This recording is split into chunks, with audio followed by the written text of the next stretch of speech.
നിങ്ങളുടെ ഇഷ്ട പരമ്പരകൾ എക്സ്ക്ലൂസീവായി സൺ നെക്സ്റ്റ് ആപ്പിലൂടെ തികച്ചും ഫ്രീ ആയി ഇപ്പോഴേ ആപ്പ് ഡൗൺലോഡ് ചെയ്യൂ. കളിതമാശയൊന്നും വേണ്ട. ഇതൊക്കെ ഞാൻ ഒരുപാട് കണ്ടതും കേട്ടതുവാ. ഞാൻ ചോദിച്ചത് കേട്ടില്ലേ? എന്താ നിങ്ങളുടെ പദ്ധതി? എന്ത്? ഈ പെണ്ണിനെ എന്തിനാ ഇങ്ങോട്ട് വിളിച്ചോണ്ട് വന്നതെന്ന് എന്തിനുണ്ടെന്നാണ് എനിക്കറിയത്തില്ലേ. അപ്പൊ കലക്കാൻ തന്നെയാണല്ലേ? അവളുടെ ഗർഭം കലക്കാൻ നിനക്ക് എന്തുവാ? അവള് നിന്റെ അമ്മാവന്റെ മോളൊന്നും അല്ലല്ലോ. ദേ, നീ ആദ്യം നിന്റെ ഗർഭം കലകാൻ നോക്ക്.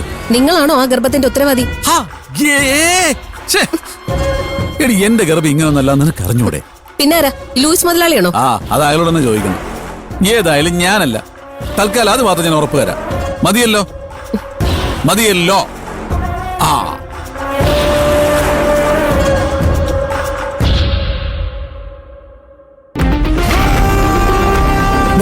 ഇത് കുടിച്ചോളൂ. കുറച്ച് കയ്പുണ്ടാവും, അത് കാര്യാക്കണ്ട.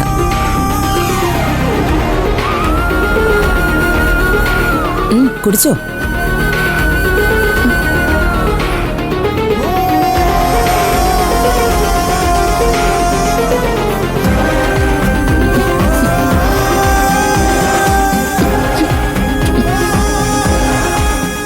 മുഴുവൻ കുടിച്ചോളൂ.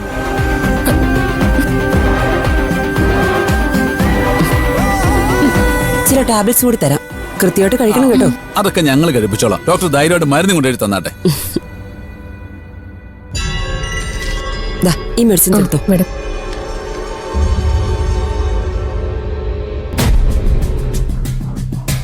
തൽക്കാലം ഇത് കഴിക്കട്ടെ. 2 ദിവസം കൂടെ കഴിഞ്ഞ് നമുക്ക് മെഡിസിൻസ് ചേഞ്ച് ചെയ്യാം.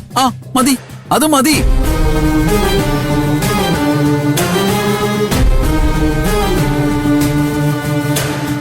എന്നാ പിന്നെ ഞങ്ങൾ ഇറങ്ങട്ടെ ഡോക്ടർ. ശരി മുതലാളി. വാ മോളെ, വാ.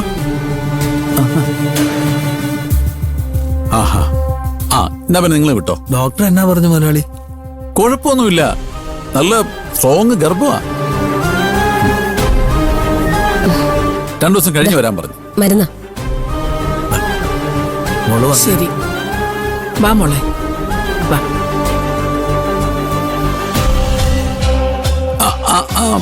പിന്നെ ഞാൻ എന്ത് അല്ല നിന്നേ, നിന്നേ, ഒരു കാര്യം പറയാൻ മറന്ന്. പോകുന്ന വഴിക്ക് സുമതി വളവിന്റെ താഴെ കിടക്കുന്ന എന്റെ 130 ഏക്കർ തേയിലത്തോട്ടം ഉണ്ടല്ലോ, അത് പൂജമോളെന്ന് കാണിച്ചേക്കണം. ചെല്ലേ. ചേച്ചി കേട്ടല്ലോ. കേറി കേട്ടോ. ഈ ഗർഭം നമ്മുടെ എല്ലാവരുടെയും ഗർഭമായിട്ട് കാണണം.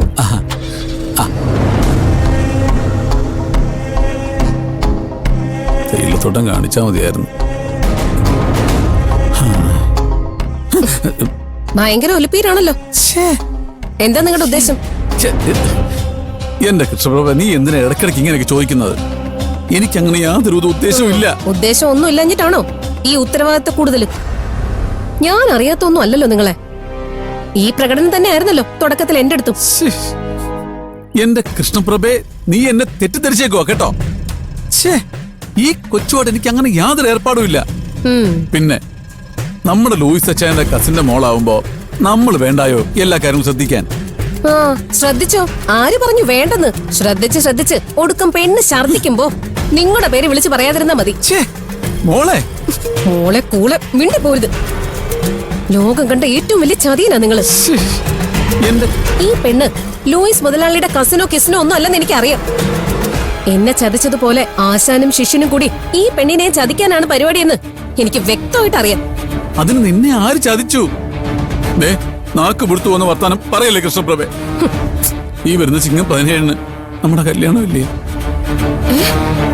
പീരുമേട് ശ്രീകൃഷ്ണ സ്വാമി ക്ഷേത്രത്തിലെ നമുക്ക് വേണ്ടി കല്യാണ മണ്ഡപം വരെ ലൂയിസ് അച്ചായൻ ബുക്ക് ചെയ്ത് കഴിഞ്ഞു. സംശയമുണ്ടോ? നീ വന്ന് അന്വേഷിച്ചു നോക്ക്. നേരാണോ നിങ്ങൾ പറയുന്നത്? പിന്നെ എന്റെ പൊന്നിനോട് ഞാൻ കള്ളം പറയൂ? നീ നോക്കിക്കോ, നമ്മളൊരു കലക്കും. ഇവിടെ ഈ ഫ്ലെക്സില് എന്റെ കൂടെ തൊഴുതു നിൽക്കുന്ന നിന്റെ ഫോട്ടോ ഉണ്ടാവും.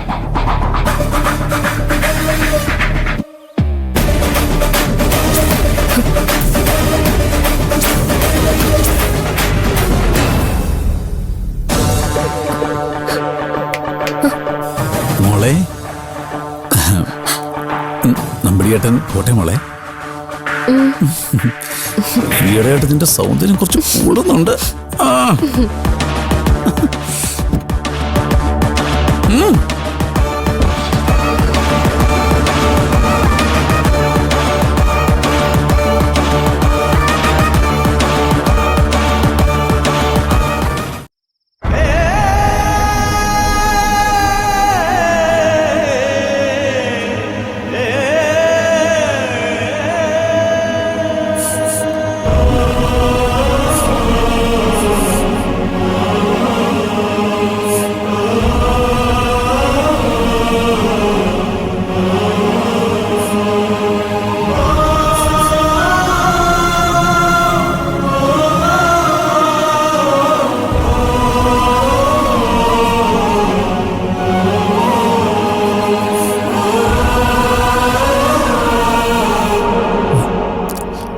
എന്താ ഇവിടെ? അച്ഛനെ ഒന്ന് കാണാൻ വന്നതാ. ഷാനു പോയ ശേഷം ആകെ ബുദ്ധിമുട്ടിലാച്ചോ. അവൻ കടലിൽ പോയി അധ്വാനിച്ചു കൊണ്ടുവരുന്നത് കൊണ്ടാ ഞങ്ങൾ ജീവിച്ചത്. ഇപ്പോ ഒറ്റയ്ക്കായി പോയില്ലേ.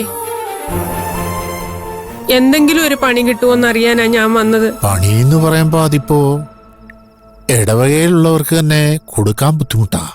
അപ്പൊ പിന്നെ എങ്ങനെയാ പുറത്തുനിന്ന് ഒരാൾക്ക്? ആകെയുള്ളൊരു പ്രതീക്ഷ അച്ഛനായിരുന്നു.